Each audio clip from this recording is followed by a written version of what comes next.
Alors bonjour à tous. Je reviens pour vous parler brièvement de la thématique de l'actualité, l'insécurité des jeunes, voilà, la violence de nos jeunes, de nos enfants. Moi j'ai envie de vous dire que c'est une fausse question, c'est une fausse thématique. C'est l'arbre un petit peu qui cache la forêt de ce dont on n'a pas envie de parler, ou en tout cas ce dont les médias n'ont pas envie de parler. À quoi je fais référence? Donc on est en train de nous dire, alors que ce soit les médias, que ce soit les réseaux sociaux, que ce soit les autorités, que nos jeunes, nos enfants seraient devenus de plus en plus violents. Bon, j'ai été éducatrice à la protection judiciaire de la jeunesse pendant à peu près 15, entre 15 et 20 ans. Et je peux vous dire que dès 2002, donc date à laquelle j'ai pris mes fonctions, j'ai constaté que les violences que l'on voit actuellement, en 2002, étaient déjà présentes, hein. On avait déjà des armes, on avait déjà des jeunes qui portaient des haches, qui portaient des couteaux, on avait déjà tout ça. Alors, presque 20 ans après, on nous dit nos jeunes sont plus violents. Est-ce que c'est nos jeunes qui sont plus violents? Moi, je pense pas. Je pense pas et je pense que c'est la fausse question à se poser. Mais c'est la question la plus facile à se poser. Pourquoi? Parce que cette question-là, elle évite de nous renvoyer à ce que nous-mêmes nous produisons actuellement de violence, et cela depuis des années. Nous, quand je dis nous-mêmes, je dis la société. Notre société est devenue extrêmement violente sur tous les pans, sur tous les pans. Elle est violente sur le plan social, elle est violente sur le plan des institutions, elle est violente sur le plan des autorités, elle est violente sur le plan des relations que nous avons les uns aux autres. C'est notre société qui est violente. Alors, bien sûr, c'est très difficile de poser la question de la violence de notre société, de cette violence que nous subissons, mais que nous renvoyons aussi à l'autre. C'est ça la question. Notre société est devenue extrêmement violente. Tout est d'une violence terrible. Euh, les autorités sont devenues source de violence, notamment là, c'est flagrant en ces temps de pandémie de la Covid. Notre société et ce que produisent nos autorités sont source de violence. Ce qu'ils produisent également sur le plan social, en termes de politique sociale, et là je parle de cette stigmatisation rampante de la communauté musulmane qui continue au travers de ce projet de loi sur le séparatisme. Bon, bien évidemment, on a enlevé islamiste, mais la cible est toujours la même. La société est extrêmement violente. Les politiques sont violents en ce qu'ils produisent de division entre nous. Aujourd'hui, on nous oppose, on ne nous réunit plus. Alors, pointer la violence des mineurs. Bon, la violence des mineurs, j'y ai été confrontée pendant des années. C'est le produit de la violence de nos sociétés, de notre société. Moi, un exemple. Si tout le monde jouait son rôle, parce que bon, c'est une chaîne sociale qui s'est rompue. Si tout le monde jouait son rôle, et je pense déjà à l'éducation nationale, parce que quand on voit, et ça date pas d'hier, hein, c'est l'une des premières situations dont j'ai eu à m'occuper, quand on voit qu'à 12 ans, excusez-moi, un peu de jus d'orange, quand on voit qu'à 12 ans, un gamin est déscolarisé et que l'éducation nationale refuse de le rescolariser, ça pose des questions. Ça veut dire quoi? Ça veut dire que ce gamin, il est livré à lui-même. Il a ses parents qui travaillent, et en l'occurrence, c'était le cas. Il avait ses parents qui travaillaient, et l'éducation nationale refusait de le rescolariser. Pour quel motif? Aucun. Il n'y avait aucun motif. Il avait 12 ans. J'ai dû, à l'époque, bon, bien sûr, il a commis des délits. Il était seul, en proie à lui-même. Il a commis des délits. L'éducation nationale n'a pas fait son rôle, n'a pas joué son rôle. Bon, il m'a fallu à peu près un an pour arriver à le rescolariser, en passant par l'académie, le rectorat, en secouant un petit peu toutes ces institutions. Et ce gamin qu'on a laissé seul, et tous ces gamins qu'on laisse seuls, bon, la plupart du temps, bien évidemment, c'est souvent les enfants des cités, je déteste ce mot, des quartiers les plus démunis, qui vont être mis comme ça, laissés seuls, seuls, avec des parents qui travaillent la plupart du temps. Et, et on s'étonne que nos enfants laissés seuls, sans l'éducation nationale derrière, qui ne joue plus son rôle. Et bordel, il faut le dire à un moment donné, que l'éducation nationale, elle merde. On parle beaucoup de la justice qui merde. Bon, ça, je vous rejoins sur la question. Mais l'éducation nationale, là, il y a Gérard Darmanin qui pointe les familles, la responsabilité des familles, qui s'occupe plutôt de ce qui est fait, ou pas fait plutôt, au sein de l'éducation nationale, avant de pointer du doigt les familles. Parce que quand vous avez des gamins de 10 ans, voire de 12 ans, voire plus jeunes, qui sont déscolarisés, bien sûr, c'est des personnes défavorisées, souvent dont les parents sont d'origine étrangère, parce qu'il ne faut pas omettre ça non plus. Il ne faut pas omettre. Après, on va vous dire que les délinquants sont forcément des petits noirs ou des petits rebeux, mais parce que c'est ceux dont on s'occupe le moins. Parce qu'on ne veut pas s'en occuper. Il faut arrêter. Moi, j'ai été éducatrice. Combien de collègues ne voulaient pas s'occuper de telle ou telle famille parce qu'ils portaient tel ou tel nom, parce que les parents étaient de telle ou telle origine? Il faut arrêter. Au lieu de mettre en cause la responsabilité des parents, bien évidemment, les parents ont une place à jouer. On dit toujours les parents sont les premiers éducateurs. D'accord. Mais les parents sont au début d'une chaîne. Si le reste de la chaîne ne suit pas, et je parle de l'éducation nationale et j'insiste sur l'éducation nationale, et ensuite les institutions éducatives, il faut voir ce qu'il y a comme éducateur à la protection judiciaire de la jeunesse. C'est ça qu'il faut remettre en question. C'est qu'est-ce qu'on propose à nos enfants, à nos adolescents, qui sont... Alors ça ne va pas se passer dans les beaux quartiers, ou ça ne va pas se passer. Mais qu'est-ce qu'on propose à ces jeunes qui sont malheureusement les grands oubliés? Les jeunes sont les grands oubliés de notre société. Mais on ne va pas se poser le débat en des termes larges, globaux. On va le poser en des termes iceberg. Voilà, c'est la pointe émergée de l'iceberg, c'est la violence des jeunes. Mais la violence des jeunes, bordel, elle a toujours existé. Oh, j'ai eu des infanticides par des mineurs, j'ai eu des assassinats, j'ai eu des... Voilà, j'ai eu cette violence. Je l'ai connue en 2002. Ma première, mes premières situations que j'ai eu à gérer, c'était de la violence extrême, égale à celle que l'on peut voir. Et le problème, je vais encore emmerder le politiquement correct, mais le problème, c'est pas nos jeunes, c'est ce que nous, on leur renvoie, ce que nous, société, on leur propose. On propose plus rien à nos jeunes.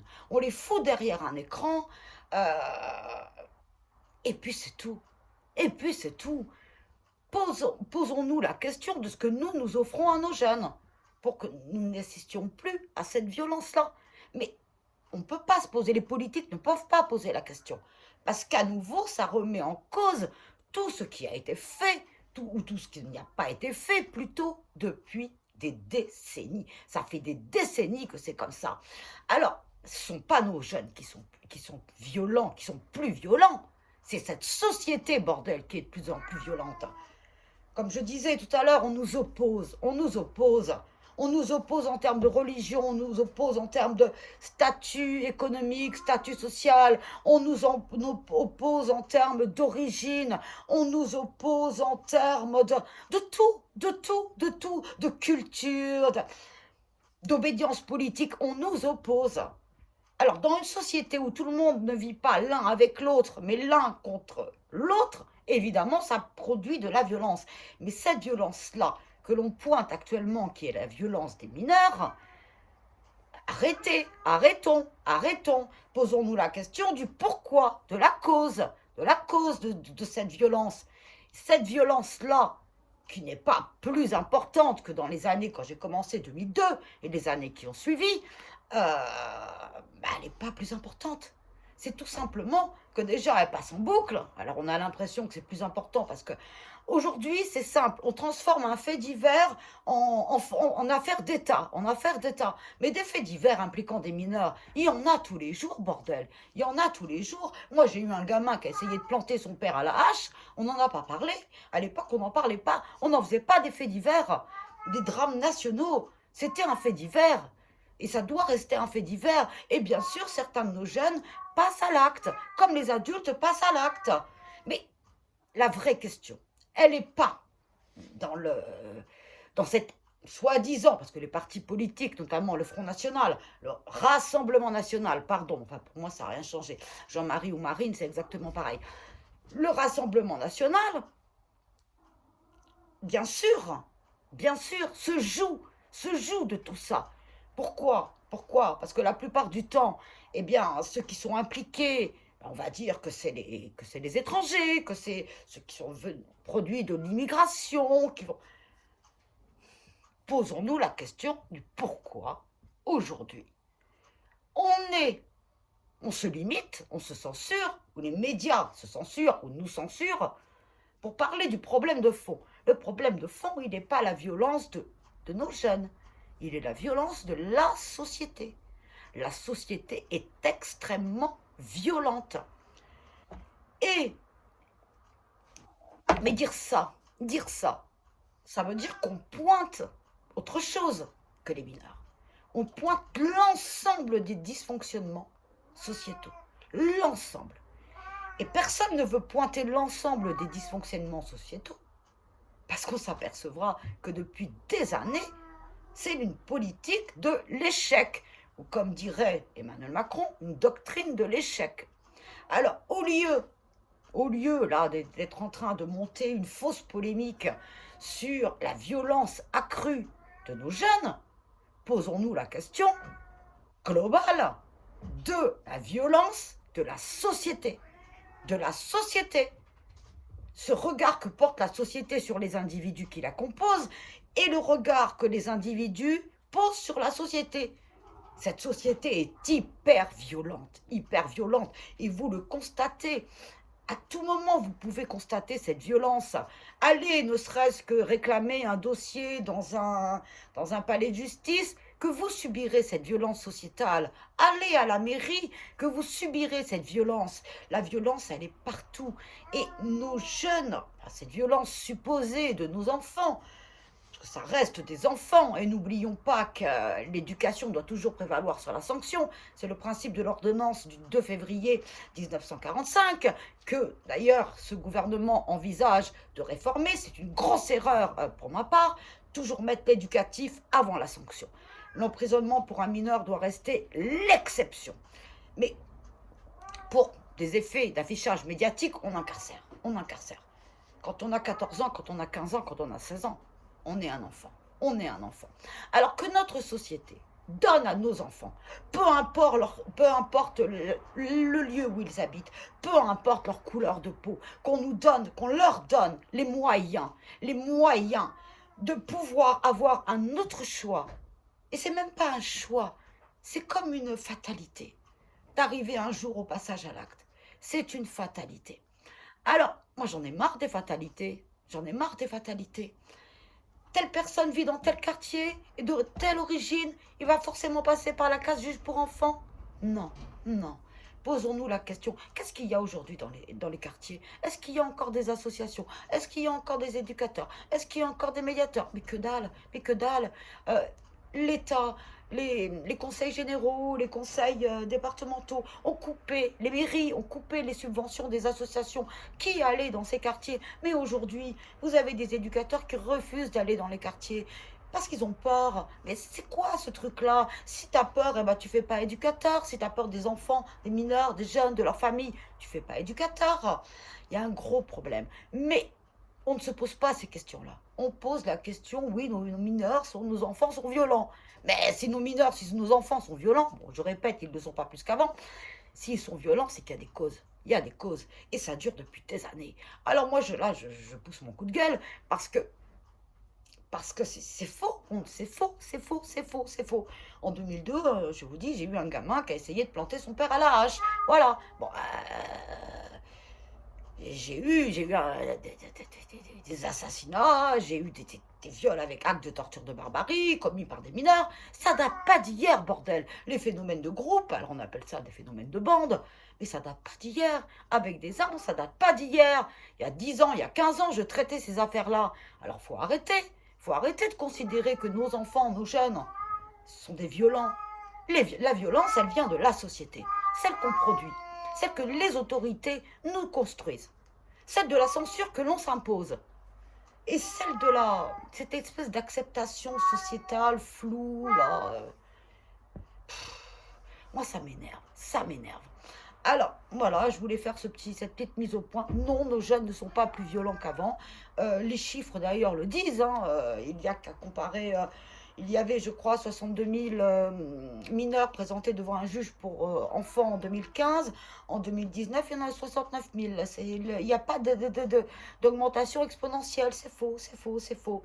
Et les armes, elles ont toujours existé. Et rappelez-vous du temps des blousons noirs, puisque c'était les gangsters de l'époque, il y avait aussi des armes. Hein. Faut pas... L'homme est un animal violent par nature. Hein. Ça, c'est... Voilà. Mais, bordel. Revenez au vrai problème, que nos autorités se posent les vraies questions. Monsieur Darmanin, posez-vous la question du fonctionnement de votre ministère. Monsieur Blanquer, posez-vous la question du fonctionnement de votre ministère. Monsieur Dupond-Moretti, posez-vous la question du fonctionnement de votre ministère. Et j'en passe, et j'en passe. Le ministre du Logement, c'est pareil. Posez-vous la question des fonctionnements. Des fonctionnements. Mais non, c'est trop compliqué parce que ça fout tout en l'air. Ça fout tout en l'air votre stratégie, votre doctrine de division que vous êtes en train de mettre en place, que vous continuez à mettre en place. Et ce thème de la sécurité ou de l'insécurité, pourquoi est-ce qu'on vous en parle maintenant? Tout simplement parce que ça va être l'un des thèmes, notamment avec l'immigration et la Covid, ça va être l'un des thèmes de la campagne présidentielle. Et il faut savoir que forcément, vous parlez violence, vous parlez immigration, il y aura des imbéciles, des cons, je vais le dire, des cons qui vont faire l'amalgame entre les deux. Et ça suffit. Ça suffit. Moi, j'ai exercé suffisamment longtemps. Bon, je dis beaucoup moi, mais c'est juste pour vous faire part d'une expérience et pour vous dire que je pars pas dans le vide. Moi, les choses les plus terribles auxquelles j'ai pu assister, c'est-à-dire les assassinats avec actes de torture de barbarie, les viols avec actes de torture de barbarie, les infanticides, les violences graves, elles n'étaient pas le fait de jeunes d'origine étrangère. Hein. Non, non, non. Elles étaient toutes, sans exception, en 15 ans, 16 ans d'exercice auprès du ministère de la Justice en tant qu'éducatrice, les choses les plus sales, les plus glauques qui m'aient été données de voir, elles étaient le fait d'adolescents, d'enfants, puisque c'était des enfants. Quand on a 14 ans, quand on a 13 ans, et qu'on est coupable d'infanticide ou d'assassinat, on est un enfant. Ils étaient, mais j'allais dire presque blonds avec les yeux bleus. Je n'ai jamais eu de choses graves, très graves, c'est-à-dire des choses criminelles, puisque le crime est la plus haute des infractions, qui concernaient des mineurs d'origine étrangère, ou dont les parents sont d'origine étrangère. Alors, il faut arrêter. Il ne faut pas aller vers la voie de la stigmatisation, et je sens qu'on va y aller. Donc voilà, je voulais faire ce petit live. Et non, nos enfants ne sont pas plus violents. Non, c'est faux. C'est cette société qui est de plus en plus violente. Et les premières victimes sont nos enfants eux-mêmes. Nous également, mais nos enfants. Alors arrêtons de pointer l'iceberg, la pointe émergée de l'iceberg, et plongeons-nous un peu plus. Ayons une appréhension un petit peu plus globale des choses. Mais personne ne l'aura, parce que je vous dis, ça fout tout en l'air. Tout en l'air. Alors, moi j'essaie d'apporter une voix différente, et j'apporte mon soutien à tous ces parents qui sont en difficulté avec leurs enfants. C'est pas de leur faute. La plupart du temps, c'est pas de la faute des parents. C'est la faute de ces institutions qui dysfonctionnent. C'est la faute de ces politiques qui sont mises en place. Les parents sont victimes également. Ils sont victimes. Alors je cautionne absolument pas dans mon discours la violence, quelle qu'elle soit, hein, commise par les mineurs ou quoi que ce soit. Mais je dis que c'est la fausse question. On pointe l'arbre qui cache la forêt. La forêt, c'est simplement la violence de notre société. Nous vivons dans une société extrêmement violente. C'est marche ou crève. Et malheureusement, il y en a beaucoup qui restent sur le chemin. Alors voilà, j'avais envie de parler, ça fait quelques jours que je voulais parler de ça. Voilà, mon état de santé s'y prête pas forcément, mais j'en ai marre, j'en ai ras-le-bol qu'on mélange tout et qu'on ne voit pas la réalité, ou qu'on veut pas voir la réalité, c'est que c'est cette putain de société qui est devenue violente.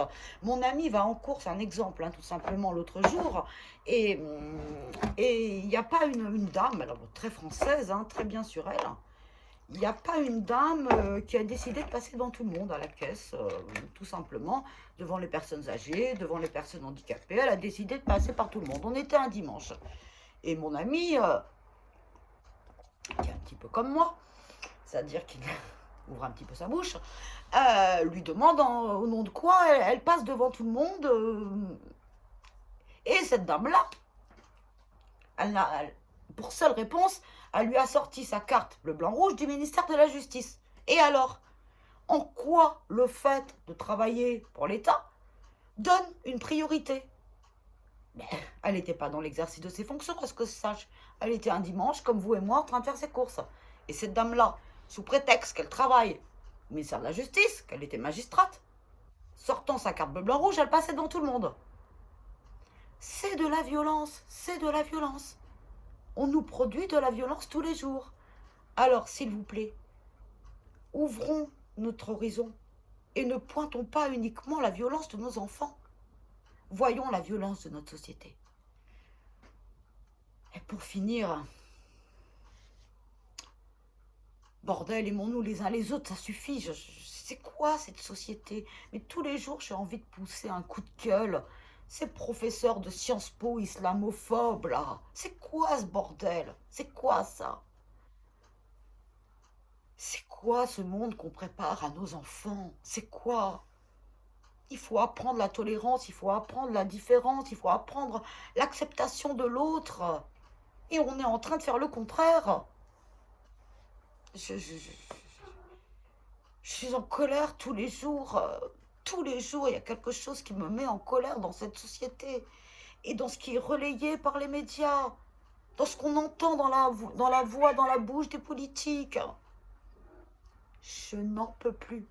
Alors, si comme moi, vous n'en pouvez plus de cette société qui divise, qui nous fait mal, qui fait mal à nos enfants, parlez, dites-le, s'il vous plaît.